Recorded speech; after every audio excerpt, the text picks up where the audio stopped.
राम जी को शक हुआ। उन्होंने श्री कृष्ण से पूछा, भगवान ने कहा अब मैं ही मैं हूं, यहाँ जो कुछ लीला चल रही है, ग्वाल भी मैं हूं, बछड़ा भी मैं हूं, मैं भी मैं हूं। ब्रह्मा जी ने पल भर बाद आकर देखा तो उनको तो सारे लीला ज्यों की त्यों होती दिखी। ब्रह्मा जी को सारे ग्वाल वालों बछड़ों में विष्णु रूप के दर्शन हुए। तब ब्रह्मा जी ने समर्पण कर दिया, हाथ जोड़कर आए और 40 श्लोकों में बहुत सुंदर स्तुति की। आज भी हमारे ब्रज में वो गांव है, उसका नाम है चौमुहा। चौमुहा यानी 4 मुंह वाला। जब ब्रह्मा जी बात कर रहे थे तो गोपियों ने बात करते हुए देखा और उसका नाम धर दिया चौमुहा। ये चौमुहा कौन आया है, कन्हैया से बात कर रहा है। आज भी वो गांव है। लेकिन ब्रह्मा जी की किसी भी बात का भगवान ने उत्तर नहीं दिया, क्योंकि ब्रह्मा जी ने उनके भक्तों को उनसे दूर किया था। तो ब्रह्मा जी खुद ही कहने लगे कि आप हमें ब्रजवासियों में से कोई बना दो। भगवान चुप रहे। ब्रह्मा जी ने कहा अच्छा कोई पेड़ पौधा ही बना दो। भगवान चुप रहे। तो ब्रह्मा जी ने कहा अच्छा कोई पत्थर ही बना दो। भगवान फिर भी चुप रहे। लेकिन उनकी इस इच्छा को भगवान ने पूर्ण कर रखा है। आज भी बरसाने में जो पहाड़ है, आप लोग जाते होंगे श्री जी का दर्शन करने के लिए, वो जो वहां पहाड़ है वो ब्रह्मा जी ही है। उस पहाड़ का नाम है ब्रह्माचल। और जैसे ब्रह्मा जी के 4 मुंह हैं, ऐसे ही उस पहाड़ के भी 4 मुंह हैं। कभी दर्शन करने जाना है ना। दानगढ़, मानगढ़, विलासगढ़ और मोरकुटी, ये 4 कोने हैं ब्रह्माचल के। इस प्रकार ब्रह्म सम्मोहन लीला हुई। अब ठाकुर जी 6 साल के हो गए हैं। पौगंड अवस्था शुरू हुई और अब गौचारण लीला करनी शुरू की। यशोदा जी ने उनके लिए चप्पल बनाई, छाता बनाया, लेकिन कन्हैया ने कहा नहीं, मैं अपनी गैयाओं का दास हूं। यदि गैयाएं बिना चप्पलों के चल रही हैं तो मैं कैसे चप्पल पहन सकता हूं। नंगे पांव भगवान ने गौएं चराई हैं। और इसीलिए हमको भी ब्रज में जाकर अपनी पादुकाओं का परित्याग कर देना चाहिए। नंगे पांव ब्रज में घूमना चाहिए अगर असुविधा ना हो तो। अब ठीक 7 बज रहे हैं। अब छोटे छोटे 2 प्रसंग बचे हैं, कालिया दमन और गोवर्धन धारण। गोवर्धन पूजा धारण कल होगा। तो हमारे बीच आज एक पुस्तक का विमोचन होना है। मैं चाहूंगा कि उसकी गतिविधि आगे बढ़ाई जाए।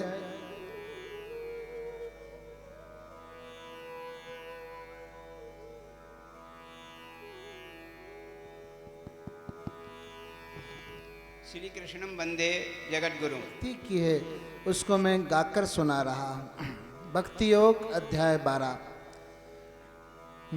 फिर अर्जुन ने जाना प्रभु से भेद सगुण निर्गुण मत का। पूछा कौन श्रेष्ठ दोनों में, दूर करो मन का खटका। बोले कृष्ण मुझे दोनों ही मत के भक्त दुलारे हैं। केवल सोच भिन्न है इनकी, दोनों को प्रभु प्यारे हैं। निर्गुण हो या सगुण सभी में, श्रद्धा अचल मुझे भाती। बिन श्रद्धा के भक्ति कभी भी नहीं किसी में आ पाती। सहज सुलभ होती पर मंजिल, सगुण भक्त के साधक को। कठिन साधना करनी पड़ती, निर्गुण मत आराधक को। वाह! सगुण भक्ति में संबल मिलता, नाम रूप लीलाओं का। निर्गुण को लेना पड़ता है आश्रय बहुविद्याओं का। देखो, ये पढ़कर हमें लग रहा है कि केवल ये गीता का अनुवाद नहीं है। केवल कोई भाषा सीखकर ये काम नहीं कर सकता। इन्होंने गीता के तत्व को, गीता के मर्म को गहरे अपने हृदय में उतारा है, तभी ये सुंदर पंक्तियां उद्धृत हो रही हैं। और हम तो चाहेंगे कि हमारी आवाज़ में हम बाकायदा इसको रिकॉर्ड करें, अगर इनकी इजाज़त हो, और फिर YouTube आदि के द्वारा इसका प्रचार हो। बोलो श्री श्री गीता काव्यामृत की जय।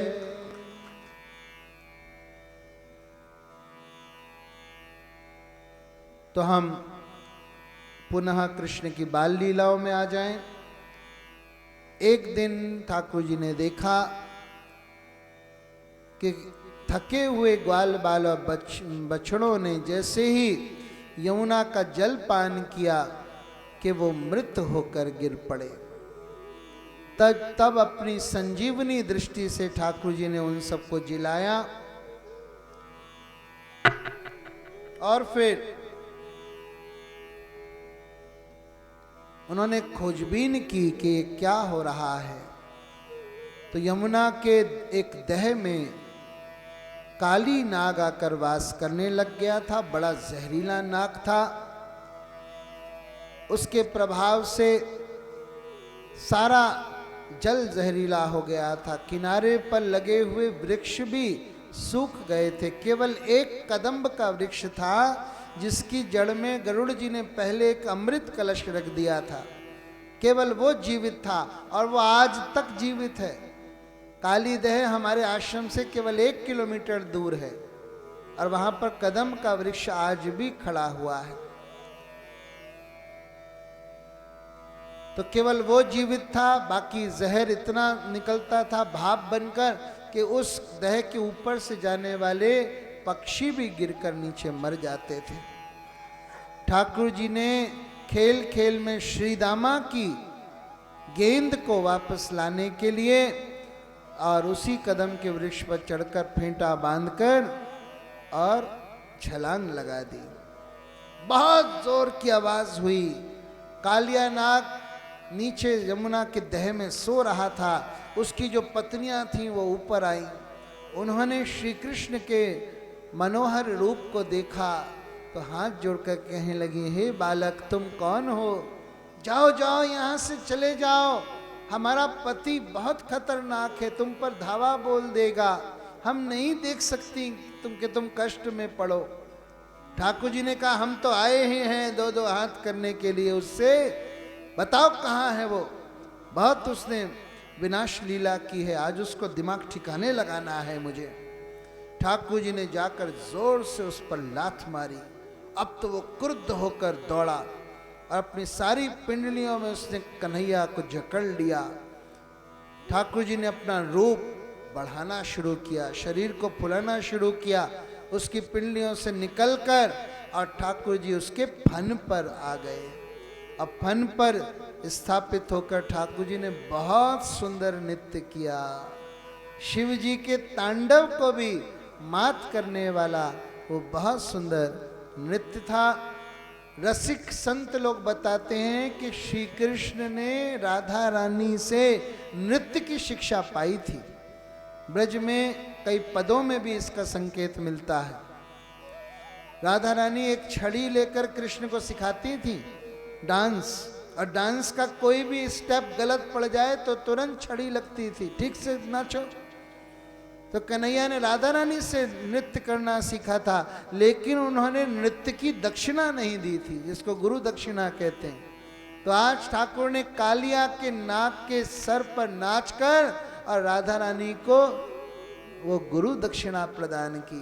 बाद में राधा रानी ने कहा तुमने तो बहुत सुंदर नृत्य किया, ये तो मैंने सिखाया भी नहीं था। उन्होंने कहा यही गुरु दक्षिणा है तुम्हारी। तो नाक पर नाचते हुए ठाकुर जी बाहर निकले।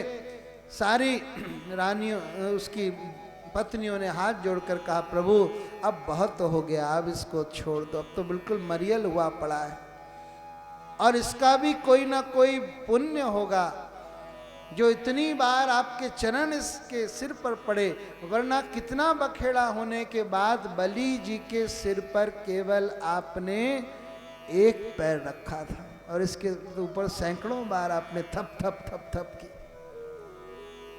उसी समय कालिया में कुछ जान आई, वो उठने लगा, कहने लगा सुनो, हमें तुमसे दो बात करनी है। भगवान ने कहा लो देखो, तुम तो यहाँ इसकी मृत्यु के लिए इसकी जीवन की भीख मांग रही हो और यहाँ ये आकड़ कर फिर उठ रहा है, बोलो क्या कहना चाहते हो। कालिया नाग ने कहा प्रभु आप चराचर के स्वामी हैं ना। भगवान ने कहा हाँ बिल्कुल हैं, कोई शक। तो फिर सब योनियों को आपने बनाया। ठाकुर जी ने कहा बिल्कुल हमने बनाया।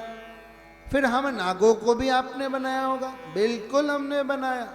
तो फिर हमारे अंदर जहर भी आपने भरा होगा। भगवान ने कहा हाँ हमने ही भरा। कहना क्या चाहते हो तुम। कालिए ने कहा जब सब कुछ आपने किया है, योनियां आपने बनाई, नाग आपने बनाए, जहर आपने भरा, तो जो हमारे अंदर है वही तो अर्पण करेंगे। तेरा तुझको अर्पण क्या लागे, है ना। जहरी है तो जहरी अर्पण करेंगे। ठाकुर जी ने कहा बहुत विद्वता झाड़ रहा है अपनी, है बहुत ज्यादा चतुर बन रहा है। सुन, अगर हमने सब कुछ बनाया तो नागों के रहने के लिए अलग लोक भी तो बनाया, तो यहाँ पर क्यों पड़ा हुआ है, हमारे भक्तों को क्यों तू कष्ट दे रहा है। जब तुम्हारे लिए अलग देश बना दिया तो वहां जाके रहो ना, यहाँ क्यों पड़े हुए हो। समझ लो क्या कह रहा हूं मैं।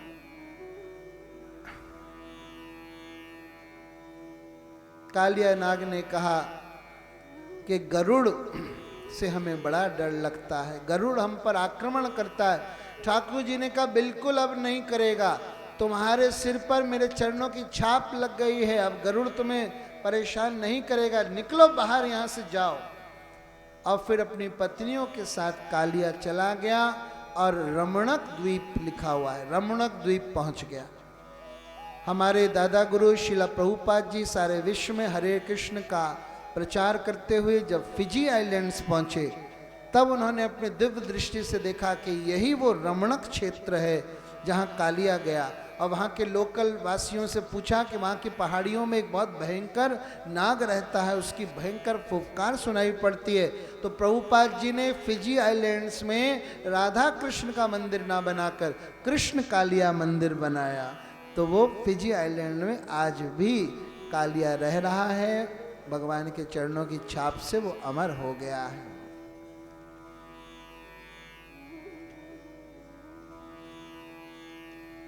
उसके बाद चीर हरण का प्रसंग है जो बहुत विवादित है।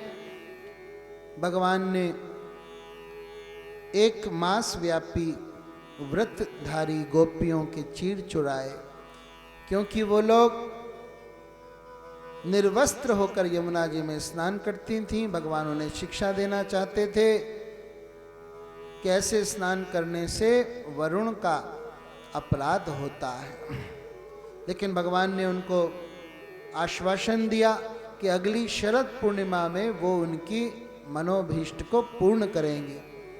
वो क्या चाहती थी, नंद गोप के सुत से अपना संबंध चाहती थी, वर रूप में उनको चाहती थी। तो आज भी जिस मंत्र से वो उन्होंने उपासना की थी बड़ा सिद्ध मंत्र माना जाता है, और जिन कन्याओं के विवाह में अड़चने आती हैं या बहुत उम्र होने पर भी रिश्ता नहीं मिलता, उनको अपनी बेटियों से इस कात्यायनी मंत्र का अनुष्ठान कराना चाहिए। कात्यायनी महामाये महायोगिन्यधीश्वरी नंद गोप सुतम देवी पतिम में कुरुते नमः। किसी को लेना हो तो हमसे ले लेना। कोई भी समस्या संसार में ऐसी नहीं है जिसका शास्त्र में समाधान ना हो, बस आप लोग उस तक पहुंच नहीं पाते। तो कथा के माध्यम से हमने अलग अलग प्रकार के बहुत सारे आपको उपाय बताए हैं। हमारे ऊपर बहुत सारे सिद्ध संतों का आशीर्वाद है, उनकी कृपा की छाया है। कोई भी आपकी समस्या हो लेकर हमारे पास आ सकते हैं, उसका निदान हम बताएंगे। हमारे पास बहुत सारे संतों का आशीर्वाद है। तो अब 2 दिन बचे हैं। कल हमने कहा था कि एकादशी है, लेकिन फिर ठीक से देखा तो कल के बगैर परसों भी एकादशी, कल भी है लेकिन परसों है, और परसों की एकादशी वृंदावन में रखी जाएगी, इसलिए वृंदावन वाली एकादशी को ही हम लोग मानेंगे। तो परसों हम लोग एकादशी का व्रत रखेंगे, ठीक है। तो परसों कथा का समापन भी है, सुदामा चरित्र होगा, परीक्षित जी का मोक्ष होगा, तो एकादशी का भी व्रत सब रख के आए, एकादशी का ही प्रसाद यहाँ मिलेगा। और कल भगवान की शादी है, भगवान का रुक्मणी जी से विवाह है, तो आप लोग सज धज कर बढ़िया बनकर आना है। ये सब गंदी गंदी साड़ी पहनकर मत आ जाना, हाँ बढ़िया जैसे बारात में जाते हो हैं, कोई कुछ नहीं कहेगा। ठाकुर जी का जब अपने घर के बारात में इतने सज धज कर आते हो, तो यहाँ ठाकुर जी की बारात में नहीं आओगे सज धज कर। बहुत धूमधाम से उत्सव मनाया जाएगा। हाथ उठाकर कहो हरे कृष्ण हरे कृष्ण कृष्ण कृष्ण कृष्ण कृष्ण हरे हरे हरे हरे हरे राम हरे राम हरे राम हरे राम राम राम राम राम हरे हरे हरे हरे। अब गोवर्धन पूजा का प्रसंग सुन लीजिए। दिवाली का दिन था, यशोदा जी ने बहुत सारे पकवान बनाकर रखे थे। ठाकुर जी खेल कूद कर आए तो एक जलेबी को देखकर उसके ऊपर हाथ रखा, यशोदा जी ने झटक दिया। कन्हैया ने पूछा मैया ये रोज तो तू इतनी मनुहार कर करके मुझे खिलाती है, और आज मैं खुद खाने जा रहा था तो मेरा हाथ झटक रही है, क्या बात है आज? यशोदा जी ने कहा ये तेरे लिए नहीं बन रही, तो किसके लिए बन रही है? अरे ये जय जय के लिए बन रही हैं। भगवान ने कहा जय जय? ये मुझसे बढ़कर जय जय कहाँ से पैदा हो गया? यशोदा जी ने कहा हमारे पास बात करने की फुर्सत नहीं है, जाकर नंद बाबा से पूछो, सामने चौपाल पर बैठे। बाबा से पूछा बाबा ये कौन सा उत्सव है, ये किस आधार पर मनाया जा रहा है? नंद बाबा ने कहा बेटा ये हमारे पुरखों से चले आ रहा उत्सव है, इंद्र का यज्ञ है। क्योंकि इंद्र जल का देवता है और हम सब ग्रामीण लोग जल पर ही निर्भर हैं, इसलिए उसको साल में एक बार पूजित करते हैं। भगवान ने कहा ऐसे इंद्र को पूजना तो ठीक नहीं है, हमारे यहाँ तो 33 करोड़ देवी देवता हैं, सबको अलग अलग पूजते रहेंगे जीवन बीत जाएगा, ये कोई तरीका तो है नहीं। वहाँ पर एक पुरोहित जी बैठे थे, उन्होंने कहा बिल्कुल ठीक कह रहा है लाला, इंद्र के लिए अलग यज्ञ करने का कोई शास्त्रीय मत नहीं है। भगवान ने कहा ये इंद्र भी कैसा मूर्ख देवता है। नंद बाबा ने कहा अरे लाला ऐसे मत कहे, अरे सुनो तो सही, ये सबसे ज्यादा बरसात समुंदर पे करता है? मुंबई वालों को हमेशा बारिश आती रहती, क्या जरूरत पड़ी है? समुंदर में कोई पूजा कर रहा है क्या इसकी? वहां जाकर क्यों बरसात करता है फिर? अच्छा बाबा ये समझो कि अगर हमारे ब्रिज में कुछ घर में इसकी पूजा हो और कुछ घर में नहीं हो, तो क्या ये चुन चुन कर केवल उन्हीं घरों में बरसात करेगा जहां पूजा हुई है? बताओ बताओ। नंद बाबा ने कहा ऐसा तो नहीं होगा। हाँ इसलिए भगवान का भजन करना चाहिए, हम जैसा करेंगे वैसा फल हमें अपने आप मिलेगा। ये इंद्र बीच में कौन होता है? ठाकुर जी की बातें सुनकर नंद बाबा ने कहा लाला तू जरा सा तो है, लेकिन तेरी बातें चक्कर में डाल देती हैं। बता तेरे मन में क्या है? श्री कृष्ण ने कहा 2-3 दिन से मुझे सपने में एक देवता आ रहा है, वो मुझसे कहता है मैं साक्षात विष्णु रूप यहाँ खड़ा हूँ, मुझे अभी तक किसी ने नहीं पूजा, किसी ने नहीं पूजा। बाबा ने कहा कौन देवता है भाई, कहाँ खड़ा है? कह रहे ये जो गोवर्धन जी महाराज हैं यही हमारे देवता हैं, सारे सारे दिन गौएं इन्हीं की शरण में चढ़ती रहती हैं, हम वहाँ विभिन्न प्रकार के खेल खेलते हैं। गोवर्धन बहुत पावन क्षेत्र है, गोवर्धन, गो का मतलब इंद्रियां भी होती हैं, हमारी इंद्रियों का वर्धन करने वाले श्री गोवर्धन भगवान है। नंद बाबा ने कहा ठीक है लाला, अगर तेरी मर्जी है तो इस बार इंद्र के स्थान पर हम गोवर्धन की ही पूजा करेंगे। सब लोग चिल्लाने लगे, गोवर्धन महाराज की जय। गिरिराज महाराज की जय। बाबा ने कहा, लेकिन बेटा मुझको पूजा करनी आती नहीं है, कैसे होती है गोवर्धन की? भगवान ने कहा, वो हम बता देंगे, पहले खूब सारे पकवान बनवाओ, खूब सारे, इतने जरा से नहीं चलेंगे। तो घर घर में सैकड़ों सैकड़ों पकवान बनने लगे और सब अपनी अपनी डलिया लेकर और गिरिराज जी की तलहटी पर जाने लगे। पहले तो ठाकुर जी को नहलाया गया, जैसे कि हम श्रृंगार करते हैं तो उससे पहले नहलाते हैं, भोग से पहले नहलाते हैं। तो सारे ग्वाल बाल यमुना जी से कलश ला ला कर ढालने लगे, लेकिन गिरिराज जी का इतना विराट स्वरूप है। ग्वालों ने कहा, भैया कन्हैया, तेरे ठाकुर की तो मूछ भी गीली नहीं हुई और हमारे कंधे सब दुख रहे हैं, अब क्या करें?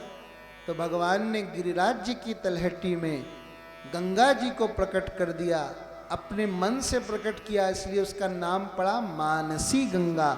आज भी गिरिराज जी की तलहटी में मानसी गंगा पाई जाती है। बहुत सुंदर तक साथ स्नान हो गया। तब भगवान ने कहा, अब भोग लगाओ। एक रूप से पूजत हैं और दूजो रह्यो पुजाए, सहस्र भुजा फैलाए के मांग मांग के खाए।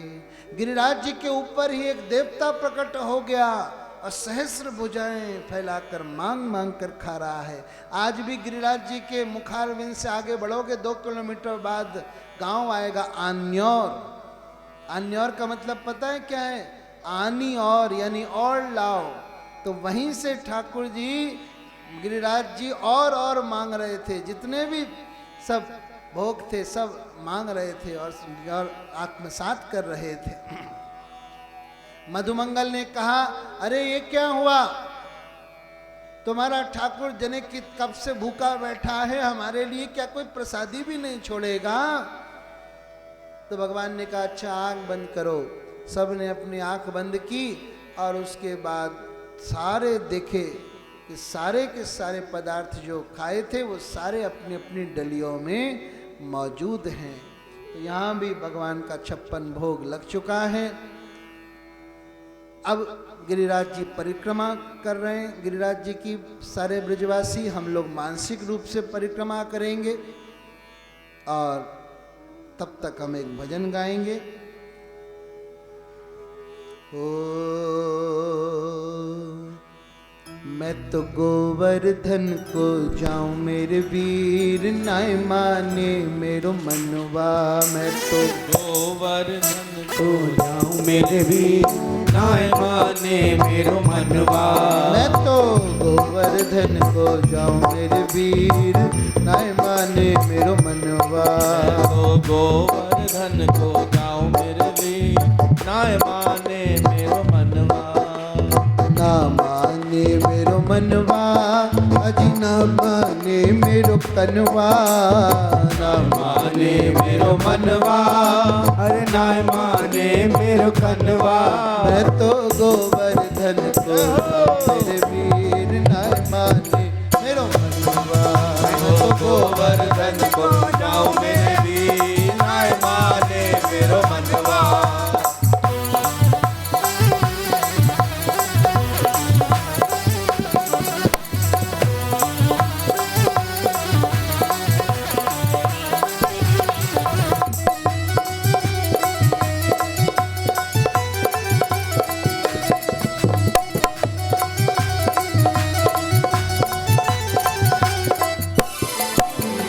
सात कोस की दे परिक्रमा, सात कोस की जय परिक्रमा।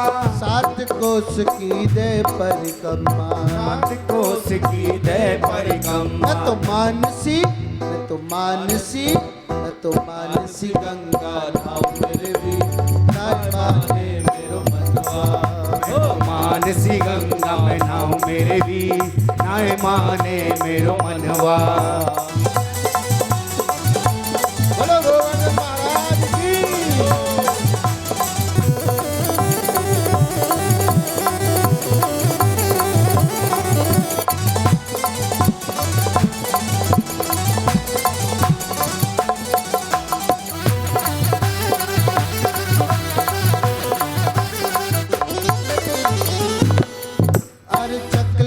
नंदलेश्वर के दर्शन करके, नंदलेश्वर के दर्शन करके, सकलेश्वर के दर्शन करके, नंदलेश्वर के दर्शन कर। मैं तो संतन, मैं तो संतन, मैं तो संतन नोत जिमाओ मेरे वीर नाय माने मेरो मनवा। मैं तो संतन नोत जिमाओ मेरे वीर नाय माने मेरो मनवा।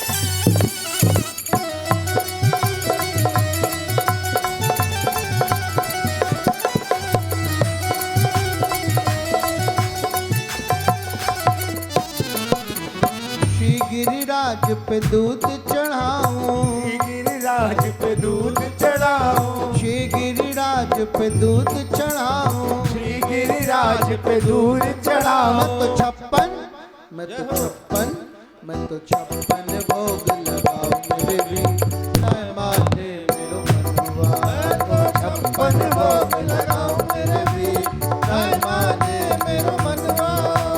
नाय माने मेरो मनवा, अजी नाय माने मेरो मनवा।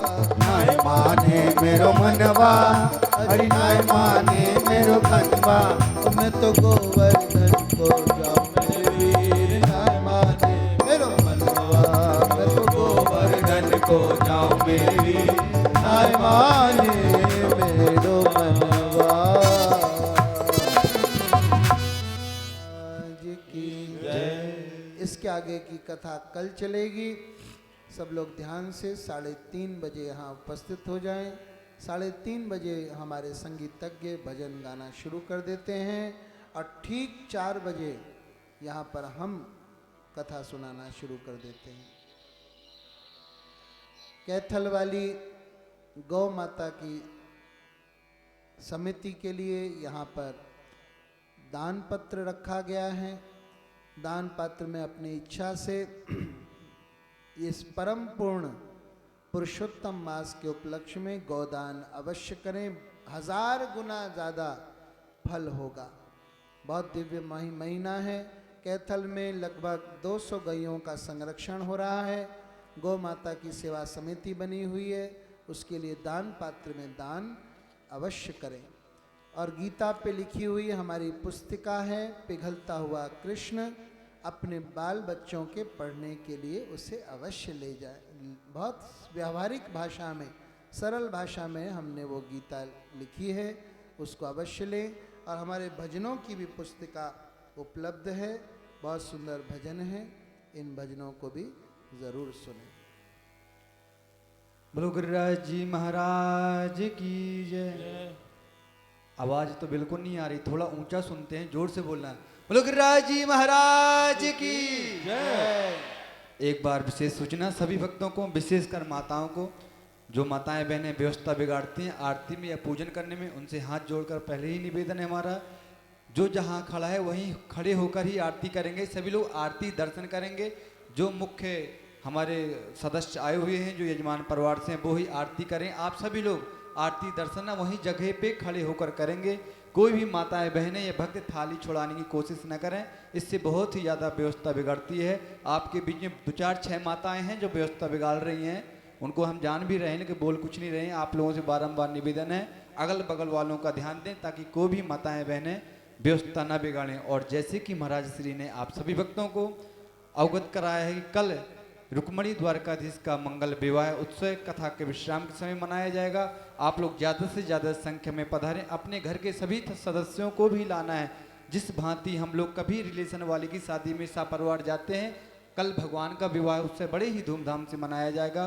तो आप लोग सभी लोग पधारें। भगवान के विवाह में कोई उपहार लाना चाहता है तो भी ला सकता है, क्योंकि बड़ा ही सौभाग्य सष्टम दिवस की कल कथा का रसपान करेंगे, जो कि बहुत ही महत्वपूर्ण कथा है। कल की कथा कोई भी मिस ना करें, सभी भक्तों से निवेदन है। कल जो भागवत जी है ना, उसकी हृदय की कथा है, बड़ी परम पवित्र कथा है। इसका रसपान करें। अब सभी माताएं बहनें कथा आरती के लिए खड़े हो जाएं, अपनी अपनी जगह पे। हमारे संचालन करता प्रभु जी संचालन करें। रासलीला और गोपी उद्धव संवाद जो कि बड़ा ही मार्मिक प्रसंग है, उसको थोड़ा अधिक विस्तार से हम समझाएंगे।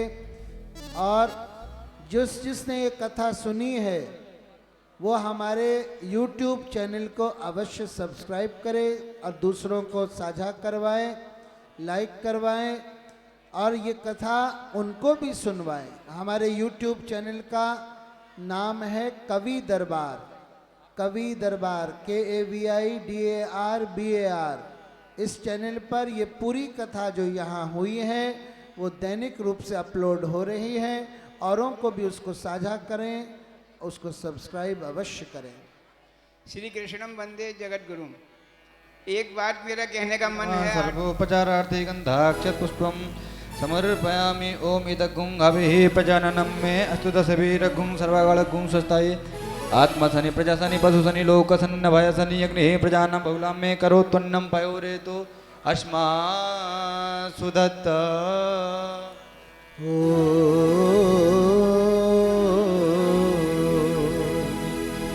श्री भागवत भगवान की ये आरती, पापियों को पाप से है तारती। श्री भागवत भगवान की है आरती, पापियों को पाप से है तारती। ये अमर ग्रंथ, ये मुक्ति पंथ, ये पंचम वेद निराला, नव ज्योति जगाने वाला, नव ज्योति जगाने वाला, नव ज्योति जगाने वाला।